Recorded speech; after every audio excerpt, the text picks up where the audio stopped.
Bonjour Patrick, vous venez de publier Le paradoxe du pardon chez Paul Ricoeur. En quoi la pensée de Paul Ricoeur vous paraît-elle aujourd'hui si pertinente pour nous éclairer sur notre rapport difficile et complexe avec le pardon? Merci Dominique pour la question. Comme je l'ai dit dans mon livre, effectivement, Paul Ricoeur est l'un des auteurs aujourd'hui qui me semble avoir une vision plus réaliste du pardon, non pas seulement dans son aspect théorique, qui est bien sûr connu de tout le monde, mais cet aspect plutôt pratique du pardon.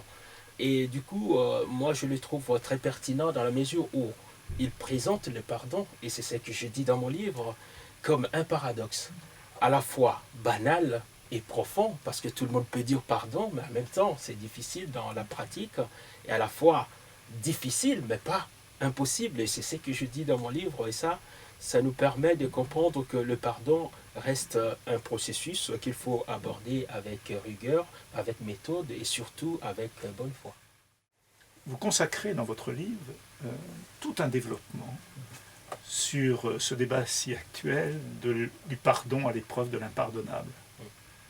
Justement, en quoi, à la lumière de vos travaux sur Paul Ricoeur, le devoir de justice vous paraît-il toujours conciliable avec la démarche authentique du pardon? Pour moi, cette question est essentielle dans la mesure où, évidemment, comme je l'ai dit dans mon livre, il y a une complémentarité entre la justice et le pardon, parce que la justice n'exclut pas le pardon. Et ce sont deux démarches qui, à mon sens, sont nécessaires pour le vivre ensemble. Ce sont des réponses, comme vous le savez, le pardon est une réponse à un mal profond, à un mal qui peut être irréparable, d'autant plus que la justice aussi est une réponse justement, et les tout doivent se compléter en vue du vivre ensemble apaisé. Et c'est ça l'objectif que j'ai fait voir dans mon livre et que je pense que chacun de nous devrait suivre en essayant de le mettre ensemble pour que nous puissions faciliter une socialité apaisée. Patrick, qu'est-ce qui vous permet de dire que le pardon tourné vers soi-même ouvre sur une dynamique de progrès personnel, y compris dans un meilleur rapport aux autres? Enfin, existe-t-il un mode d'emploi efficace du pardon? Et si j'ai bien compris, en fait, il y a deux questions que vous posez. Alors, je vais commencer par la dernière pour vous rassurer, bien sûr. Ce que j'ai présenté dans mon livre, ce n'est pas une boîte à outils. Au contraire, le pardon que je présente à la suite des Ricoeur, c'est vraiment un processus.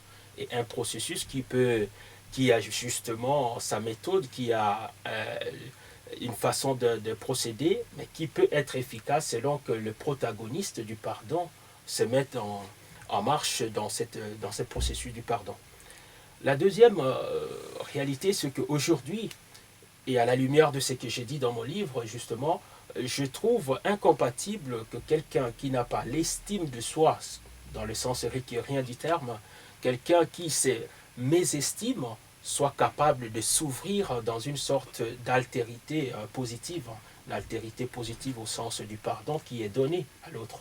Parce que les narcissiques est recroquevillé sur soi-même et il ne peut pas être capable de s'ouvrir à l'autre. Donc il y a ici une question de l'identité de l'altérité au sens ricoeurien, mais qu'on pourrait aussi également trouver chez Lévinas et les autres auteurs. Et c'est pour ça que je termine par là. C'est vraiment important qu'on ait une estime de soi pour s'ouvrir aux autres, justement. Et dans l'élan du pardon, et c'est l'efficacité du pardon en dépend grandement. Pour conclure, quel est votre dernier mot? Alors, le dernier mot ne peut être que la reconnaissance, la gratitude, au sens de Paul Ricoeur. Et j'invite tout le monde à lire les livres pour de plus amples précisions et développements par rapport au paradoxe du pardon, qui est difficile bien sûr, mais jamais impossible.